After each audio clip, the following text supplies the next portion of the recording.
nangyari kanina sa Kamara? Ang haba ng mga diskusyon tungkol sa panawagan ng iba't ibang mga sectoral groups na pababain ang VAT. Halos lahat po ng mga resource persons nagsasabi na kailangan pababain ang VAT. Lahat ng mga congressman na nakausap ko gustong pababain ang VAT. Kaya ang panukala ko, puputukan na natin. At sinabi ni Chair Miro Kimbo, gusto nga niya din na i-schedule ito, pero privately sinabi niya sa akin na kailangan pang kausapin ang gabinete kasi ayaw daw ni Executive Secretary Ralph Recto na pababain ang VAT. At ang pinahayag ko naman, hindi naman dapat sunod-sunuran lang ang Kongreso sa mga rekomendasyon ng kabinete. Kaya sana ang Kongreso ay hindi na magkakaroon ng dahilan na hindi i-schedule ang pagboto para sa pagbaba ng VAT. Any particular reason bakit ayaw ni Secretary Recto?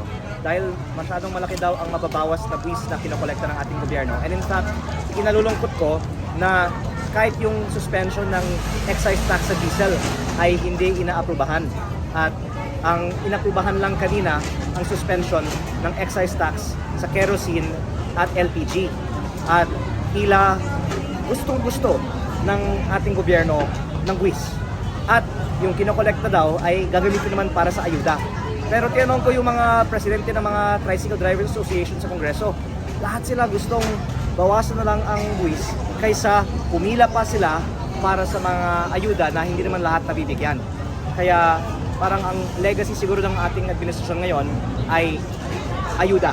Pero sana ang ating economic policy ay mag-shift na lang towards lower taxes that will, I think, be better for our economy.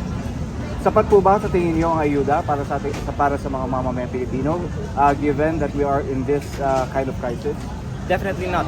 Una, dahil may friction cost. Pangalawa, dahil matagal. At pangatlo, dahil pinipili lang sino ang nabibigyan. Kaya ang consensus ng lahat ng mga resource persons kanina, pababain ang VAT kaysa mangolekta ng VAT at magbigay ng ayuda. With the decision of the Executive Secretary, no, kung ano yung sinabi niya sa iyo privately, how do you intend to move forward? Actually, si Chair Kimbo yung nagsabi sa akin na kaya nila hindi ma-schedule dahil ayaw ni ES. At ang nakita ko ay kung ipakita mo sa broad daylight ang totoong dynamics, hindi na pwede magtago ang mga tao. Kasi sa exterior, lahat nagpapahayag na gusto nilang ipababa ang VAT.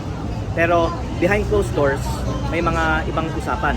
Kaya pag ilabas natin sa broad daylight kung sino ang humaharap, siguro mahihiya na ang ibang mga tumututol at matutuloy na ang pagbaba ng VAT. Kung bago kita bitawan, no, mensahe nyo na lang po para sa ating mga kababayan. Maraming salamat po sa lahat ng mga sumama sa ating mga kilusan ngayong araw at sa iba pang mga nagpapahayag ng kanilang suporta sa Facebook. Ang I think public clamor para sa pagbaba ng buwis ay mag-result sa magandang outcome para sa ating lahat. At kung hindi pa aaprubahan ng ating gobyerno ang pagbaba ng buwis, napakalaking problema ang haharapin ng ating administrasyon dahil ang kanilang katapat na ang clamor ng taong bayan. Ano po nasa po? Nasaan po mga taga-Balayan? Nakikita ko po ang mga bus ay pauwi na. Opo. Narito po ba ang mga taga-Kalaka? Hello po Kalaka! At taga-Lian. Hello po Lian! Ang mga kasama natin dito ay taga-Maynila.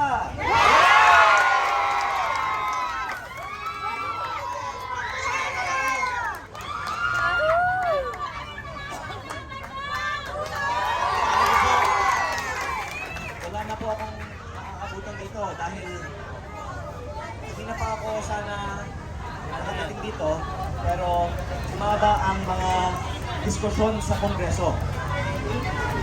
At importante na ang mga pinaglalaban natin dito sa Liwasang Bonifacio ay may resulta sa mga talakayan sa Kongreso. Kaya mabuti naman at nagkaroon ako ng oras sa pagdinig na ongoing pa ngayon para tanungin si Committee Chair Nero Kimbo kung pwede na bang i-schedule ang pagbotohan para ibaba ang value added tax. Ang sagot naman ni Chair, kailangan pa ng approval. Pero, at least, nagkaalaman na tayo sa Kongreso. Sino ang pabor at sino ang tutol sa pagbaba ng VAT. At lahat ng mga congressman ay nagpahayag na ng kanilang suporta para pababain ang value added tax.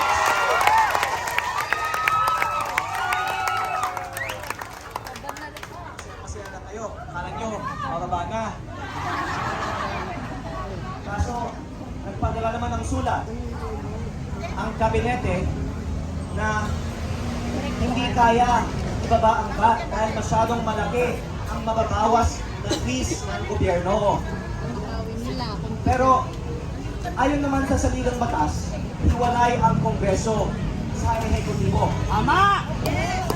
At ang mga congressman ay mga halal na opisyal na hindi dapat sunod-sunuran lamang ng mga rekomendasyon ng kabinete. Ama! Kaya ang nakikita kong progress sa ating mga ilusan dito ay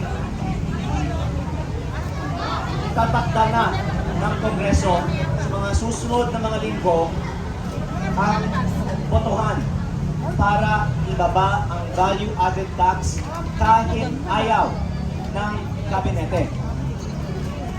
Pero hanggat maitakda ito ay hindi pa tayo sure. So kailangan natin pagpatuloy ang ating mga kilusan. Hindi lahat naman kailangan ganapin dito. Pwede naman kung saan tayo, doon tayo kumilos. Lalong-lalo na sa Batangas. Dahil yung taga-approve naman, kasama mga taga-Batangas. Ganoon din siyempre dito sa Manila.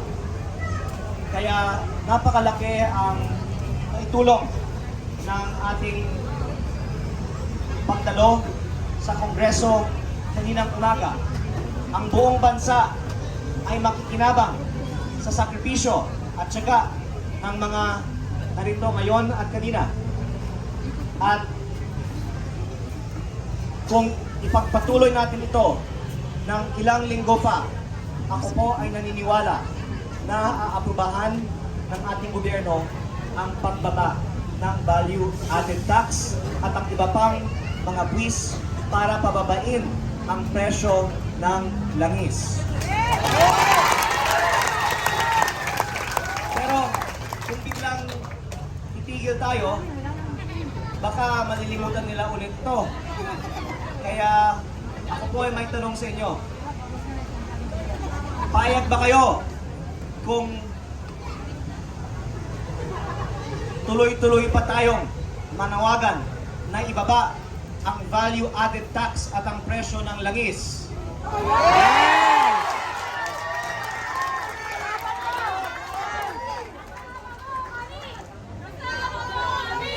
Kung yung iba sa atin ay kailangan magpahinga muna, okay lang. At ayoko naman na masyado tayong mapagod dito. Pero basta kaya natin na kumilos pa para manawagan para sa mas mababang presyo ng langis. Napakalaki po ang itinutulong ng inyong mga sakripisyo. Kaya nga din po ako narito ngayon para lang din magpasalamat sa inyong lahat sa inyong mga sakripisyo ngayong araw at para iparating din sa inyo ang magandang epekto ng inyong mga nagawa at imbitahan kayo sa mga susunod pa nating mga kilusan. Basta pwede po kayong sumali ay welcome na welcome ang lahat ng ating mga kasama at kung gusto nyo mag-imbitahan ng iba pa, mabuti pa. At kung mas marami tayo, mas marahil na aaprubahan ang pagbaba ng value added tax. Maraming salamat po sa inyo lahat.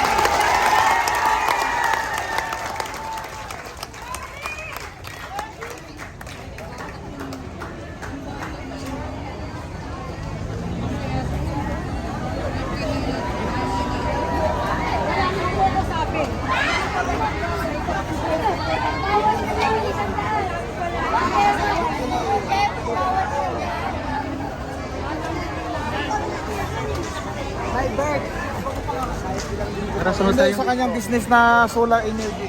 So, pwede daw mga kababayan natin. Lapit tayo sir.